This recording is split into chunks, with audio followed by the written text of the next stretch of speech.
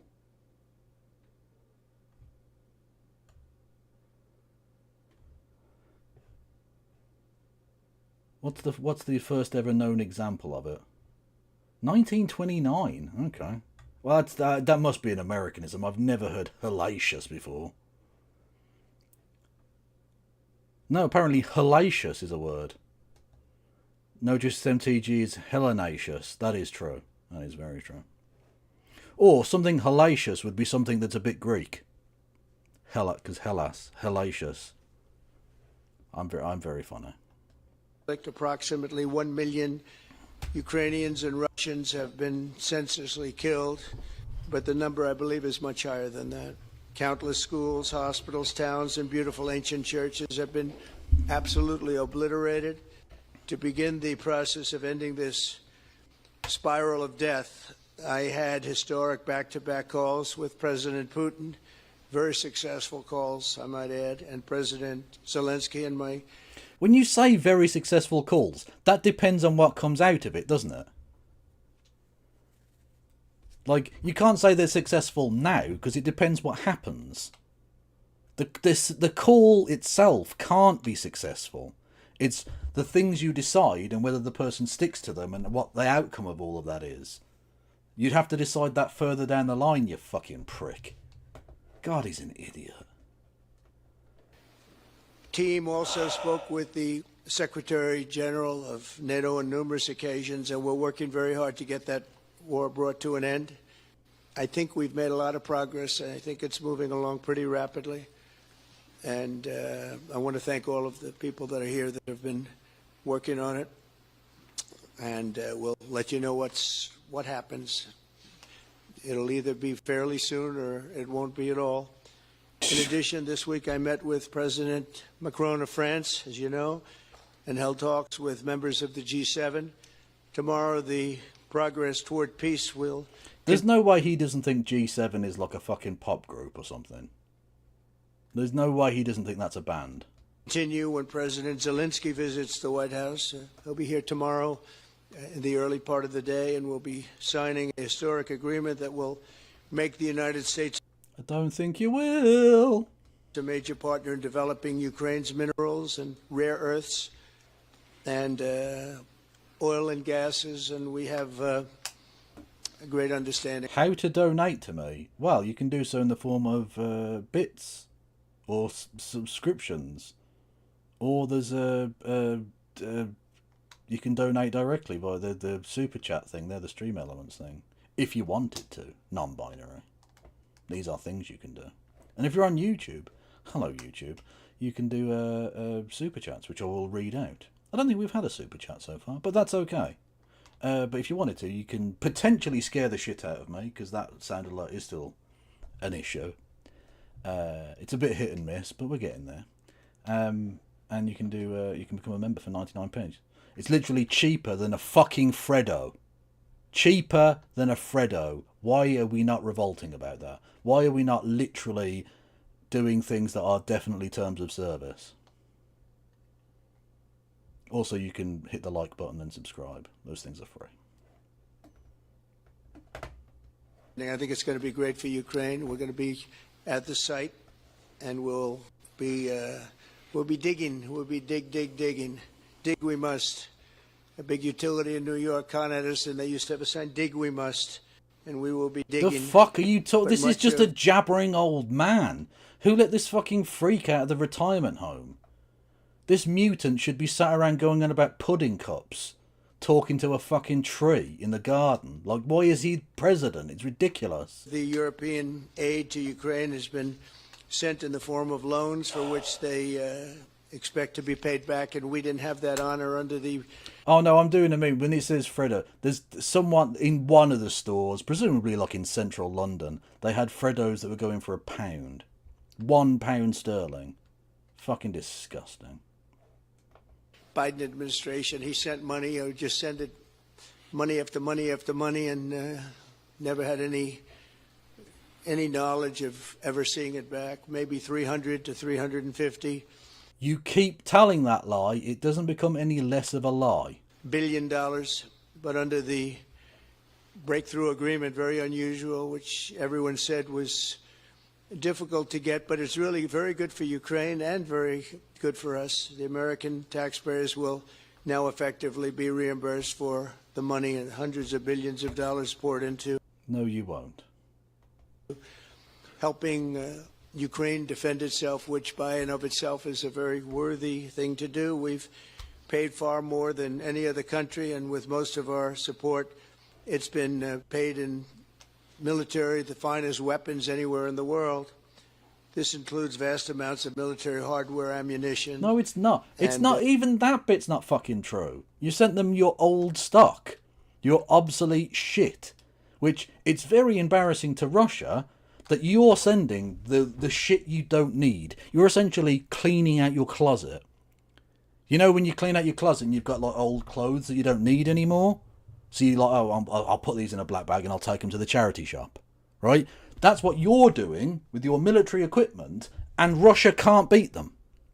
That's how fucking badly far behind Russia has fallen, that they can't even beat America's least powerful, least modern weaponry. They are fighting a stalemate against America's throw-offs. Hand-me-down fucking rubbish. Honestly, Russia must be fucking humiliated. Russia must be absolutely humiliated. They're being fought to a standstill for 3 years by America's hand-me-downs. Fucking hell. Unbelievable shit. Honestly, I don't think their nuclear weapons work. I don't think they work. They keep the silos there, so that any any drones and spy planes can still see that they're there. But I don't reckon they work. Given how badly their fucking tanks work, there's no way they've paid all the proper upkeep to make sure they've got functioning fucking intercontinental ballistic missiles. The Moscow might have sent that money. Moscow might have sent that money, but it got pilfered. There's no way it made it to its fucking intended destination. There are Swiss bank accounts with billions of rubles in them that should have gone to the upkeep of nuclear missiles. I guarantee it. There are various other things that we now have to start rebuilding our own stockpiles. Oh, don't get me wrong, Marcel. I'm not saying we test we call their bluff. Because that's not a game you can afford to lose, I'm just saying, I reckon, I don't know how you'd test it other than, very bad things, but I reckon they probably don't work, is what I'm thinking. Given that nothing else in Russia works, probably the nukes don't either. The minerals agreement will provide the basis for a more sustainable future relationship between the United States and Ukraine, and thus stimulate the long-term prosperity that will help the Ukrainians rebuild their country. It's been demolished. Yeah, seamstress. I've seen NFR Z or whatever the fuck his name. Yeah, he's a good lad. And the ruined infrastructure. The infrastructure, as you know, is in very bad shape. In just over 1 month, our administration has already achieved more progress toward peace than years in the other administration. My Streamlabs link doesn't work. The return of the sausages. It might be more likely that nuclear weapons spending was used to buy a player or two at Chelsea. Yeah, exactly. The amount of money that should have, and wasted as well, of course, because they spent all that money on Adrian Mutu, and he got done for a bit of schnifter. The amount, the nuclear weaponry of Russia went up Adrian Mutu's fucking nose. That's what happened. Fact. Please don't sue me, any of the people involved in that deal. Anyway, thank you, Kieran, with Bitty Bits. It doesn't work. Either Marcel Paul or Lord Fritus, can you tell non-binary how to give me money? Because they want to do so, but they can't seem to find a way. And yet you seem to find a way. So can you tell them how to do it?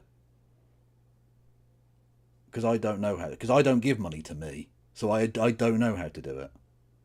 It's like when people ask, oh, what's your phone number? I don't fucking know.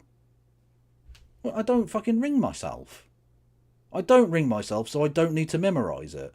I have to go into my phone and memorise. But everyone else has got their own mobile number memorised. I know I'm the weird one, but it just seems fucking peculiar to me. I never have to ring myself, so why the fuck would I need to remember the number? Dickhead. Could the nuke money going into buying all posh properties in London? Almost certainly, yeah. 100%. And investing in loads of fucking weird, horrible projects around the world.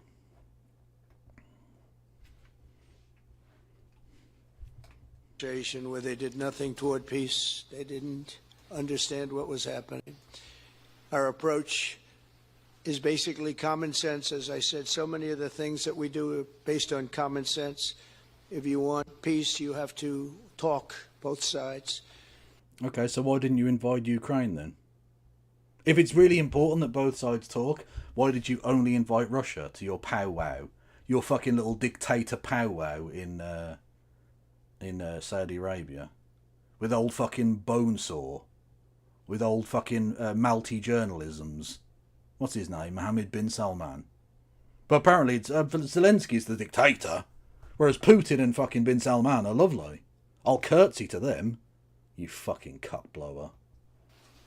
As I discussed with Prime Minister Starmer, the next step we're making is toward a very achievable ceasefire. We hope that can happen quickly. Yeah, what is this Agent Krasnov stuff?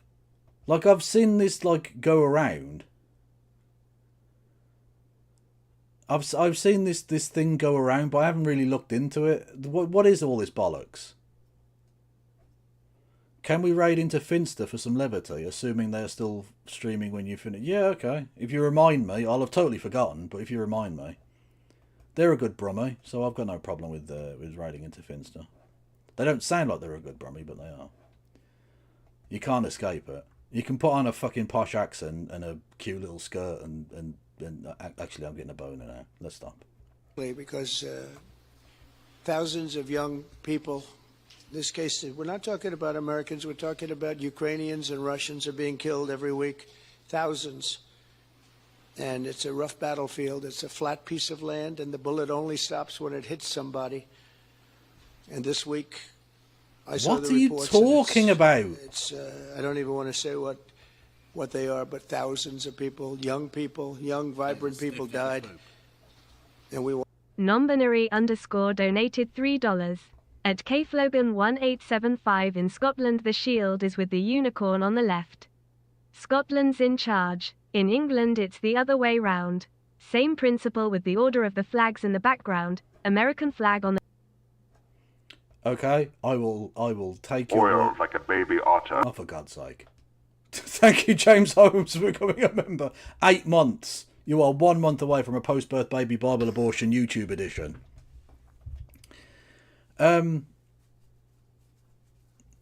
Supposedly Trump's old KGB asset name dates back to 1987 or so. Well, we do. I don't know that he's a KGB agent, but we do know that the KGB did try and get young up-and-coming people in politics and business. Because there's literally a story that David Cameron told of he went on holiday to I think it was Ukraine or somewhere in what was the USSR, and he had I think he said 2 different KGB agents that made contact with him whilst he was there.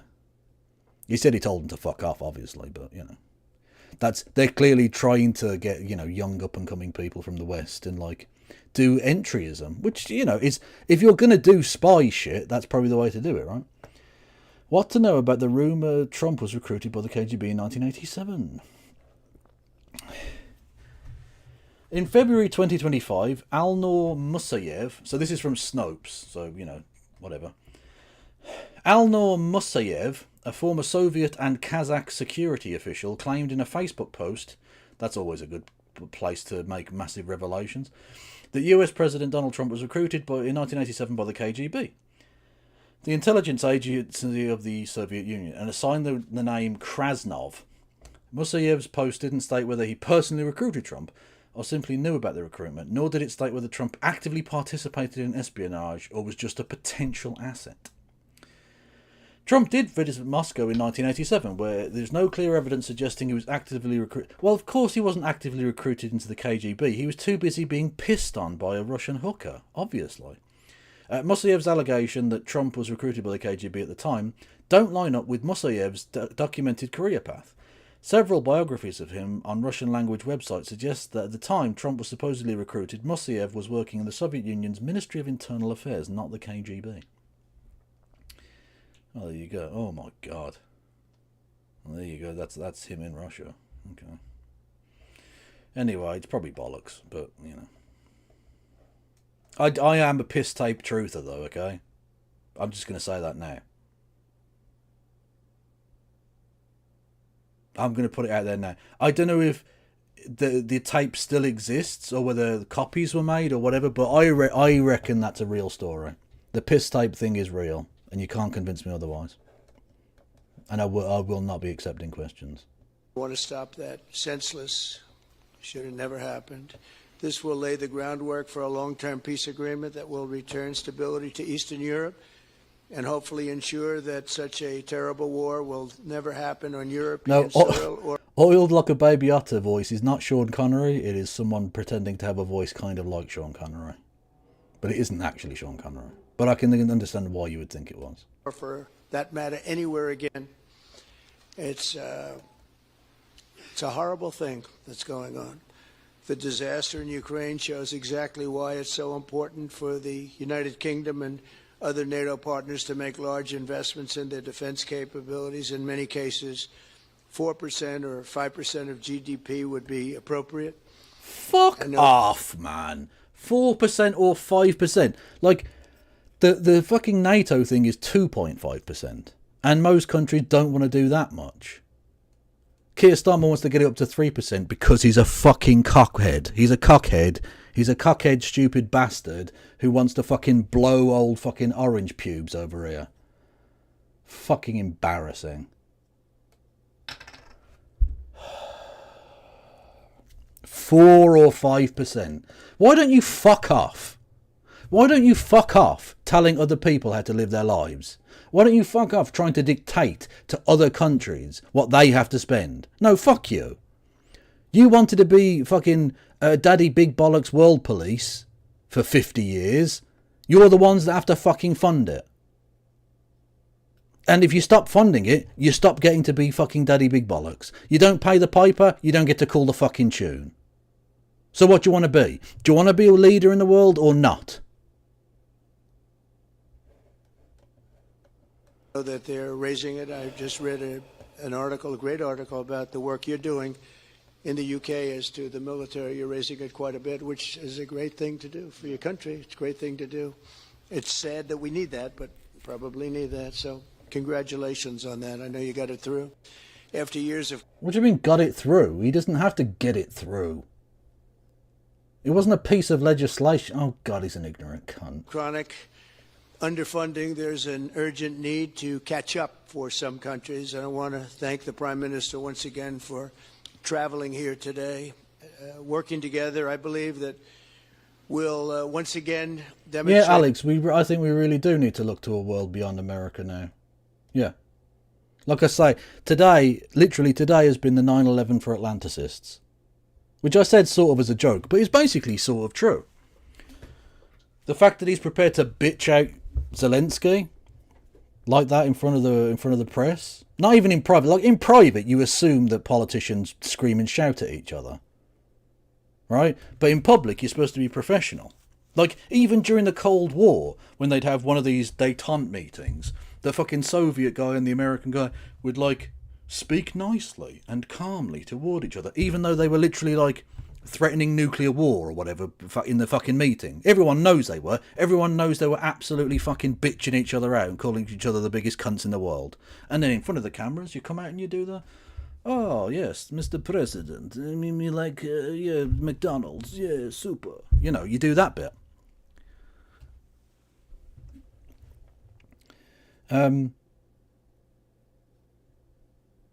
But yeah, they're fucking. The fact that he's prepared to go out there and just absolutely fucking scream at him like that. Him and fucking JD Vance just shouting at him. Literally shouting at him. And then going, he didn't raise his voice. Yeah, he fucking did. You and him both raised your fucking voice at him, you angry little pricks. You petulant little baby man children. Fucking tragic shit. Yeah, the rest of the world needs to look beyond America now. Europe needs to look far beyond it. To take up the line that Merz made, the potentially incoming Chancellor of Germany, that we need independence from America now. Oh, and by the way, if you don't want to be world leader anymore, can you take your fucking listening stations and fuck off? Can you stop spying on us? Can you take your military establishments in Europe and fucking leave? Please, and thank you. The power of our country's unique friendship. This is indeed a unique friendship. It's been many years, and hang on, Rory Stewart and Alistair Campbell have released an emergency podcast. Oh, please link me to that.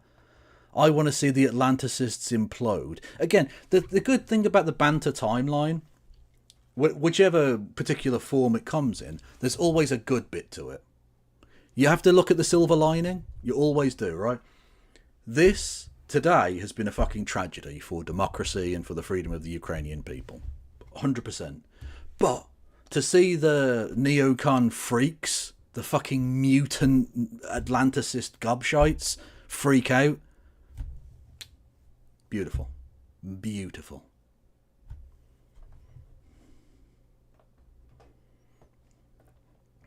And I will enjoy that. So this is Kaya Kallas, who is the EU High Representative for Foreign Affairs and Social Policy, or Social Security Policy.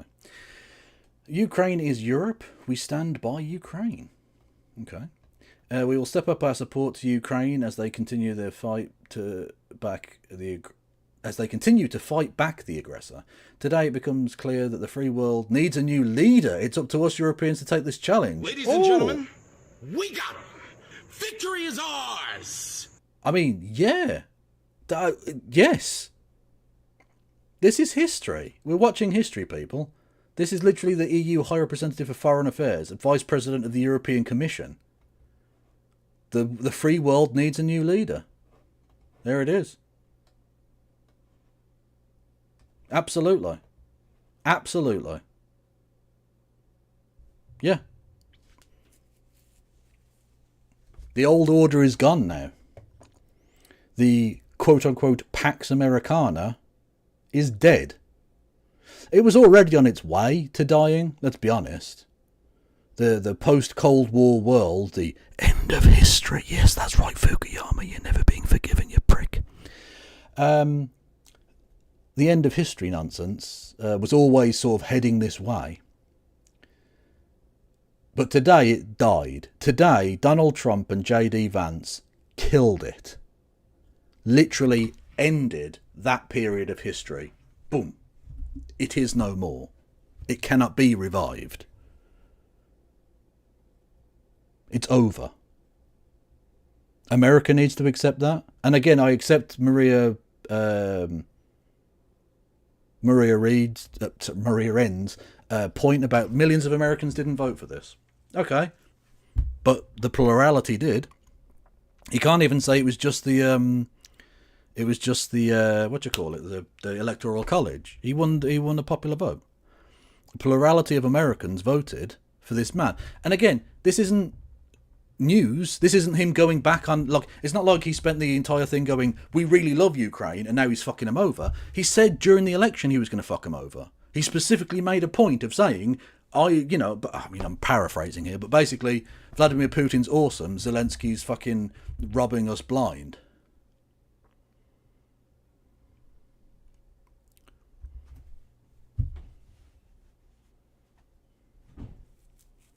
And they voted for him. Tens of millions of people voted for this. Not even a plurality, a third of the population. Okay, a plurality of the voting population did. Okay? That's just the way it is. And yes, of course, voter suppression and media fuckery, I absolutely accept that. But that is the way that it is. He is the president, unfortunately duly elected, and he's enacting the policy he said he was going to enact. The days of American leadership of the free world, such as they ever really were, free as in, you know, overthrowing South American democratic governments and all of that jazz. Those days are gone now. That period of human history is no more. Just like we talked about pre and post Second World War history, I think we can now talk about pre and post today history. Not necessarily with quite the same level of ramifications. Don't get me wrong.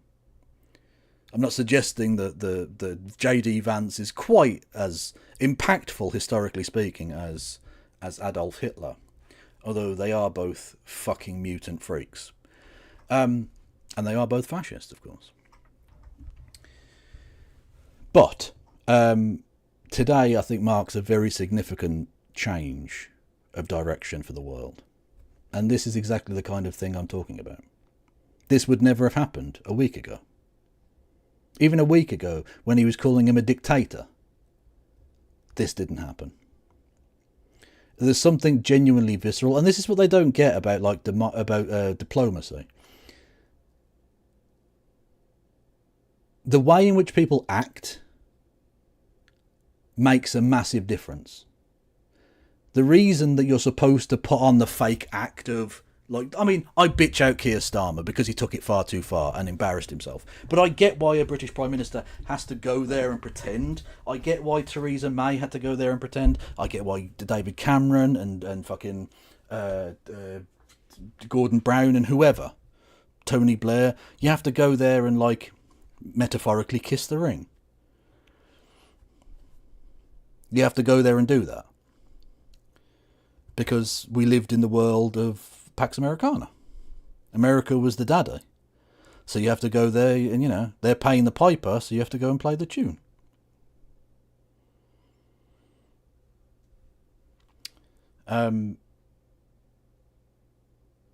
Whereas now, and the reason you do that is because you don't want to cause a problem. Because it's not just if you bitch out at the American president in public, that makes the American president less likely to want to do business with you. It makes it impossible for them. Because literally, like, people used to understand this. The passions of a nation, the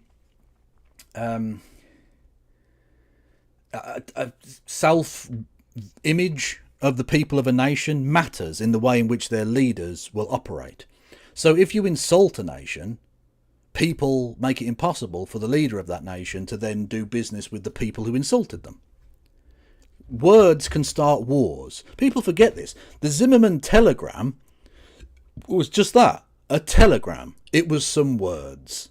And it was enough to tip America over the edge from being not in favour of war to sending over the doughboys to the First World War in Europe and having them slaughtered. That matters.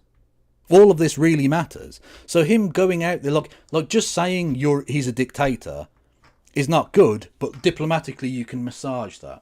What you realistically can't now massage is the fact that he has absolutely insulted, demeaned, and tried to humiliate a man who has the hearts of all democracy-loving peoples of Earth.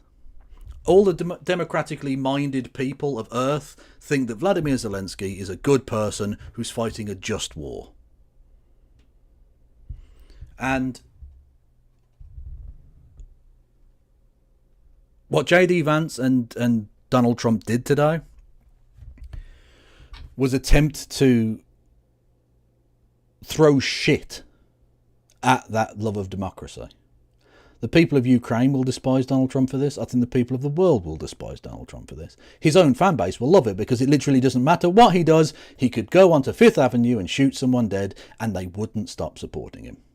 He could have gone out there and literally given Zelenskyy a fucking hand shandy and told him he's going to give him 400 billion. And they'd have supported that. Because it doesn't matter. There's no principle here.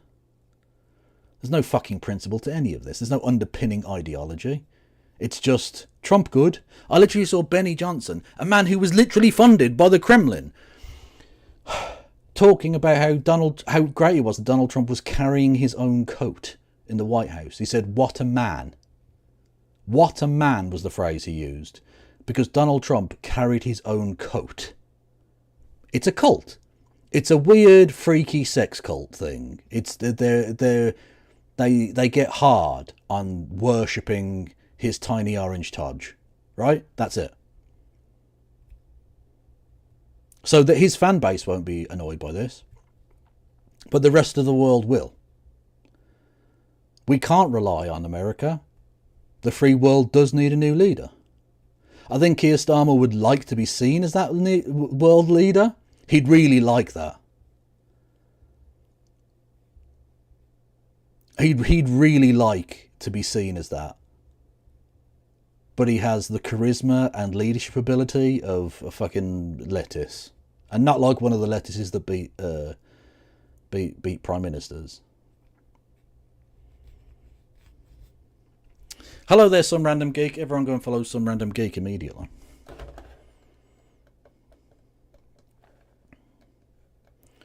Did someone did post a link, didn't they? Hang on. We've got to check out. Oh, the rest is politics. They did an emergency. Oh, they're live now. Oh my God, they're literally live. Okay. Stand up and try to get this thing into a better place, but it's going to be bloody hard. And you were right to pull me up, of course, because actually, what we learn from these things is you never know quite what happens. There are third, fourth, fifth consequences from these kinds of things, and tracking them through in the chaos of this world, Trump's mind, is unbelievably difficult. We've talked about some of them. We've talked about what could happen with China, what could happen with Lithuania. We've talked about how Putin might or might not respond, how Zelenskyy might not respond, the options that Britain might or might not have, France might or might not have, whether there's any chance at all that Trump could change his mind. But there's no doubt that all these questions are questions that were not being asked in October of last year. And they're questions that go to the very, very heart of international security. Yeah. Well, listen, good to talk to you as ever, Rory. And I just want to thank everybody for... Okay, we've got to go back to the start then. We've got to go back to the start. Let's go. Let's have you.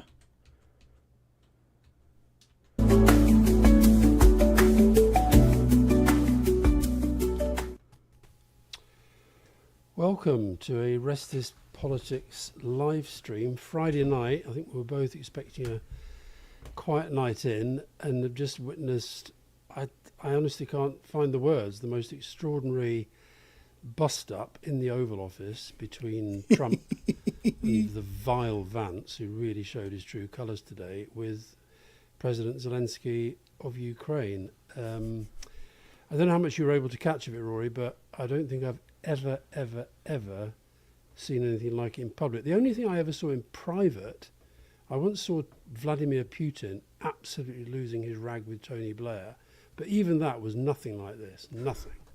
Well, let's just quickly bring people up to date. So, quick reminder.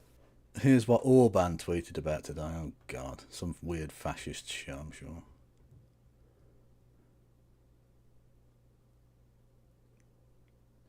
Well, of course the fascists loved it. Strong men make peace, weak men make war. Today President Trump stood bravely for peace. Even if it was difficult for many to digest. Thank you for Mr. President.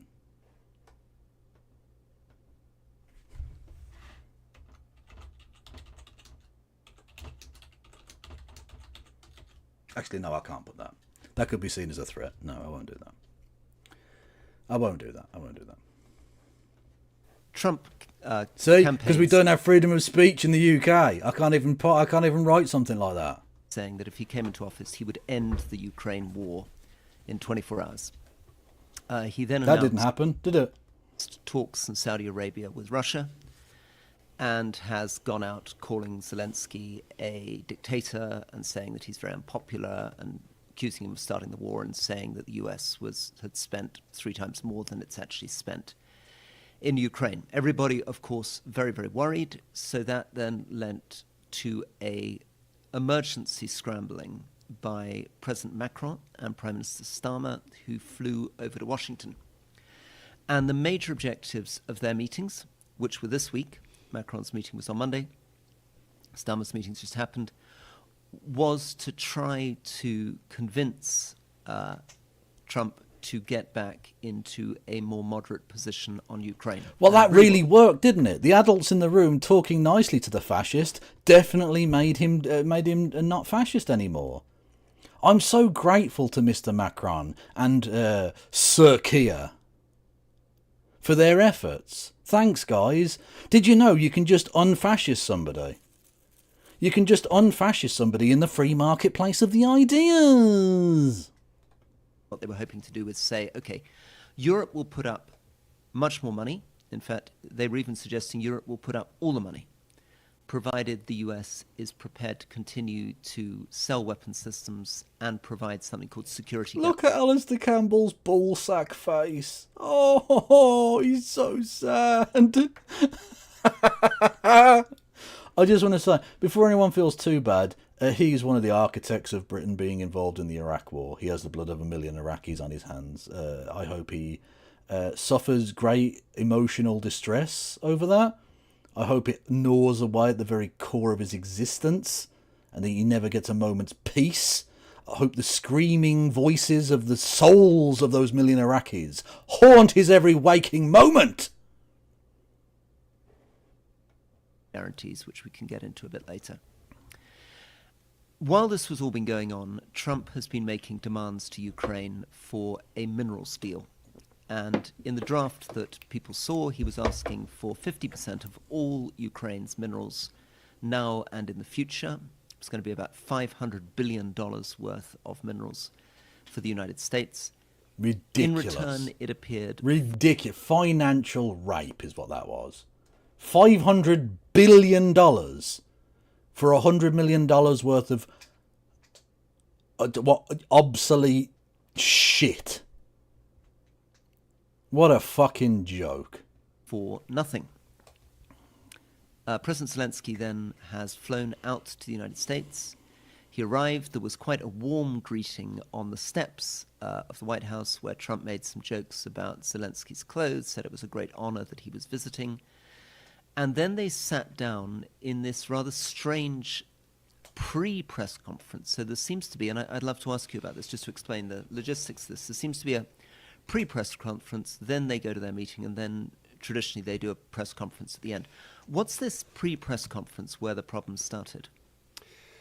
Well, I alluded to this in the discussion we had about Keir Starmer and his press conference, his meeting with President Trump yesterday, when I told this. So what happens is you arrive, and traditionally you then go into the Oval Office. It's a big moment, obviously, particularly if it's the first time a leader's going there, as Keir Starmer was yesterday. And then they bring in this thing called the pool spray. And both when I was a journalist, when Ronald Reagan was president and Bush won, and when I was working with Tony Blair through Clinton and Bush era, usually you take 2 or 3 questions, maybe 2 each, and it would be very much to set the scene. What this became was a full-scale shouting match. I think deliberate. I think deliberately provoked. It felt to me like an ambush. Yeah, exactly. It was. And the point what is it was internet blood sports. What Trump and Vance did. Oh my God, I didn't even fucking see it. They were doing internet blood sports in the Oval Office, or no, is it technically the Oval Office or whatever room next to the Oval Office that is? They were literally just doing fucking hippy dippy fucking podcast rah rah rah rah shouty shouty. That's literally what they were doing. That's what international diplomacy has become in the age of Trump. Fucking hell. And they didn't just ambush him, but they had like 2-on-1, literally 2. Fucking ridiculous. Oh my God. Debate lord. Fucking debate pervs. That we were talking this afternoon, we should tell our listeners, we did an interview this afternoon with Martin Wolf, the guy who's now written 4 books about Trump, and he said something very, very interesting. He said, you guys keep trying to find out what makes this guy tick. He's not a serious person. He's a reality TV guy. All he cares about, he said, you remember this, are ratings and conflict. And he knows that to drive his ratings and keep him in the public eye and get all the attention he needs, he has to have conflict. If you were serious about this deal that he's talked about for the last few days, you'd have welcomed Zelenskyy. Your teams would have done all the work in advance, and then if it was still work to do... Oh yeah, fucking Tim Pool and the scum of the internet will love this. They fucking love it. Now, don't get me wrong, it's good content, but I'd prefer to have, like, peace than good content. You'd have gone for the meeting, done a few pictures, shaken hands, gone for the meeting. Instead of which, they had full on his usual talking points about Biden was terrible, Biden did nothing, there would have been no war if I'd have been president, October 7th wouldn't have happened, inflation wouldn't have happened. Even though inflation is literally happening. I'll watch this off air. This is even for me, this is too self-indulgent. It's too self-indulgent to watch an emergency the rest is politics podcast live stream. And I watch people go mental about Man United losing a game of football. Oh, on that point, actually, should we have a little break? Should we have a little tiny break and watch some football related stuff? It's not Man United this time though. Oh, no. Because Man United actually managed to win a game very, very unconvincingly at home against the relegation team.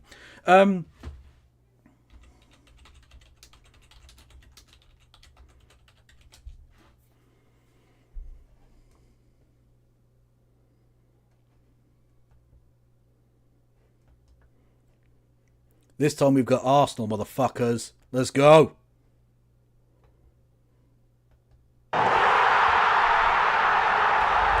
There we go. West Ham have scored. Jared Bowen. Lock the stream off. Can't wait for Real Madrid, they said. Now, in case anyone wants any further context as to why we don't like Arsenal, A, they're towards the top of the league, so fuck them. And B, you may notice on the Arsenal team sheet there's a name Partey. Or Partey. Because there's an E and a Y there, right? That man, allegedly, is a serial rapist. Allegedly. I have to say for legal reasons. Allegedly. So, you know. Can't wait for Real Madrid. These lot couldn't beat Dagenham and Redbridge with this attack. Absolute shambles. Lock the season off. Lock it off. I'll see you next season. Netflix FC, Evra was right. It's always next season. This is like watching Power. Is it Tommy? Is it Ghost? Who is it? It's Jared Bowen. Look at the state of us. Look at the state of us. Wan-Bissaka, you know, like a fish riding a bike. He's dropping step-overs on Calafiori. You man got Central C at left back.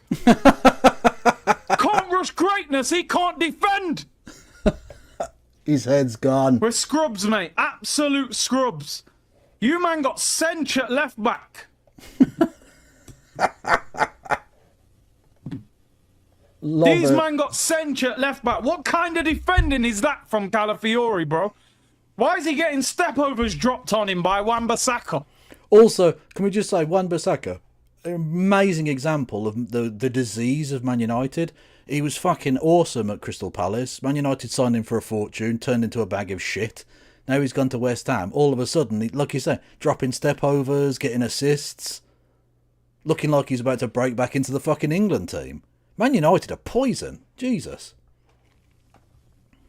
This guy, Calafiori, it's on our attack. Calafiori, bro. Calafiori, come on, it's Wan-Bissaka, bro. Stop the crossblood. Off! Oh my days! Are you taking the piss? How has he just walked in like that? This Calafiori guy! You never stop the crossblood! You just stand there! You have the whole left-hand side, mate! Cross the ball in! You man are useless!